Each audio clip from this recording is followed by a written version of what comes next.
Forget everything you thought you knew about Christmas trees, because in the next few minutes, I'm going to show you the conspiracy behind it all.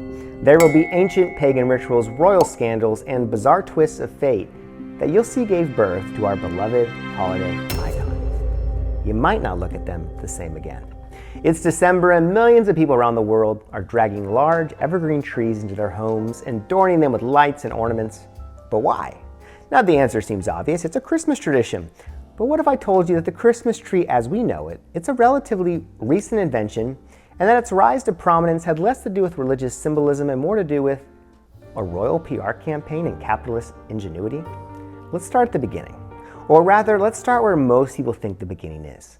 The common narrative tells us the Christmas tree originated in 16th century Germany.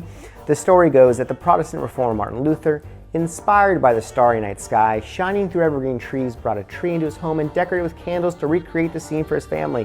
It's beautiful, even poetic. There's just one problem. It's almost certainly not true.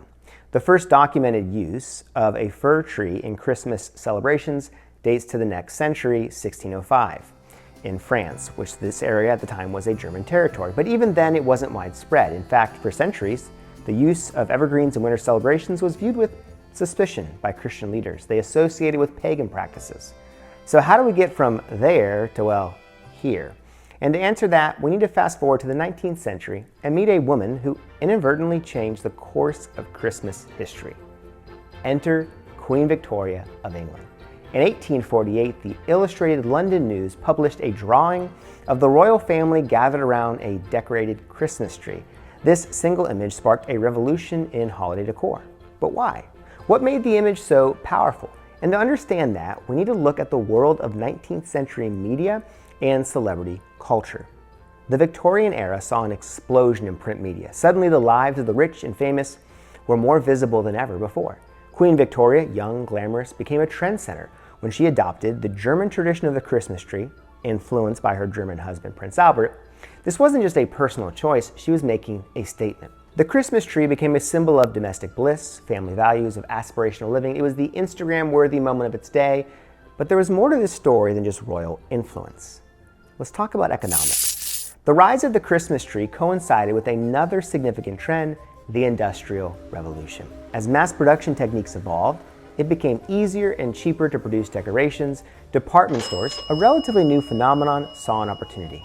They began creating elaborate Christmas displays with fully decorated trees as the centerpiece. The Christmas tree wasn't just a tradition anymore, it was a marketing tool. It drove sales of ornaments, lights, and other decorations. It became a symbol of consumption as much as it was a symbol of Christmas. But here's where it gets really interesting. Remember how we said earlier that many Christian leaders were initially suspicious of Christmas trees? Well, that changed too. As the popularity of Christmas trees grew, churches began to incorporate them into their own celebrations. The tree was reinterpreted as a Christian symbol, its evergreen nature representing eternal life, its triangular shape pointing to the Trinity. The classic example of what sociologists call cultural retrofit, taking a popular cultural practice and retroactively assigning it religious significance. And it's a phenomenon we see repeated throughout history. But there's one more twist in our tale. Let's fast forward to the mid-20th century. Post-World War II, Americans saw an economic boom and a baby boom, and the idea of the perfect family Christmas centered around a beautiful, decorated Christmas tree, and it was more powerful than ever. But then came a game changer, the artificial tree. Invented in the 1930s, but popularized in the 1950s and 60s, the artificial tree solved many of the problems associated with real trees. No more dropping needles, no fire hazard from dry branches, and you could reuse it year after year. The artificial tree was the perfect symbol of mid-century modernism, efficient, clean, and enduring.